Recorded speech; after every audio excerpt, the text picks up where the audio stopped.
देश में न हिंदू खतरे में है, न मुसलमान, न सिख, न ईसाई, न जैन, न बौद्ध, न ब्राह्मण, न क्षत्रिय, न वैश्य, न शूद्र, न दलित, न आदिवासी, वनवासी, न SC ST। देश में खतरे में है देश का बचपन, देश की जवानी,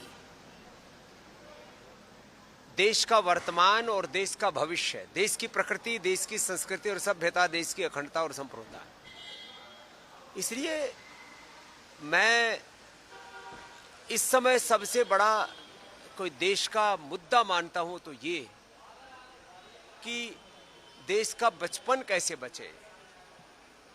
कुछ लोग देश का बचपन का इस्तेमाल कर रहे हैं आंदोलन में। यदि देश का बच्चा जो भी प्राइमरी स्कूल में पढ़ रहा है आप उसको आंदोलन में धकेल देंगे तो बच्चे पढ़ेगा कब?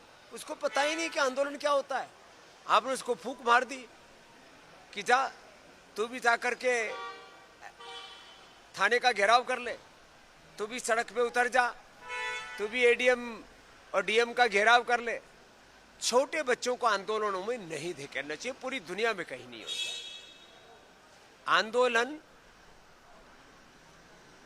ये अभिभावकों का उत्तरदायित्व है बच्चों के लिए, और जब बच्चे जब एडल्ट हो जाते हैं तब उनको अपने अधिकारों के लिए संघर्ष करना चाहिए और अपने कर्तव्यों के पालन के लिए भी प्रतिबद्धता उनके अंदर बढ़नी चाहिए। देश में अराजक आंदोलन तो नहीं, हाँ देश में संविधान की लोकतंत्र की रक्षा के लिए संवैधानिक, लोकतांत्रिक, नैतिक, आध्यात्मिक, मानवीय मूल्यों पर आधारित आंदोलन होने चाहिए। मैं इसका समर्थक हूं।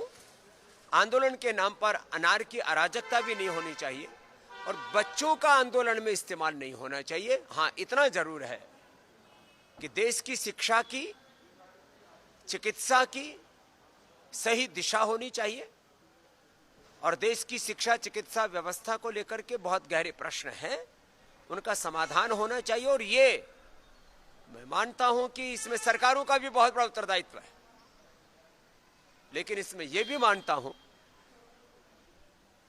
कि ये व्यक्ति केंद्रित व्यवस्था नहीं है। किसी एक पक्ष या प्रतिपक्ष के, किसी एक व्यक्ति के सामर्थ्य की बात नहीं है कि वो पूरे देश की व्यवस्था बदल सके।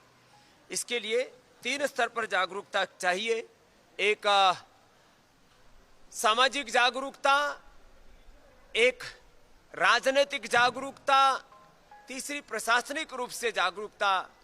जो लोग बड़े उत्तरदायित्वों में हैं उन सबको सामूहिक रूप से समझना होगा कि देश के सामने जितने भी बड़े प्रश्न हैं, बच्चों को लेकर के, युवाओं को लेकर के, नौकरियों को लेकर के, देश के भविष्य को लेकर के, प्रकृति पर्यावरण को लेकर के, सभी दिशाओं से देश को उन्नत बनाने के लिए सभी लोगों को पुरुषार्थ करना पड़ेगा। हाँ, जब देश में ऐसे कुछ बातें दिखती हैं कि जहां लग रहा है कि बहुत अंधेर गर्दी हो रही है, वहां पर फिर लोगों में आक्रोश फूटता है और वही आक्रोश आंदोलन का रूप लेता है। और मैंने कहा मैं आंदोलन में भी अनार्की, अराजकता का समर्थक नहीं हूं, लेकिन शांतिपूर्ण आंदोलनों से तो देश की को आज़ादी भी मिली और जब जब भी देश में आवश्यकता होती है तब लोकतांत्रिक, संवैधानिक तरीके से आंदोलनों का हमारा संविधान ही हमें अधिकार देता है।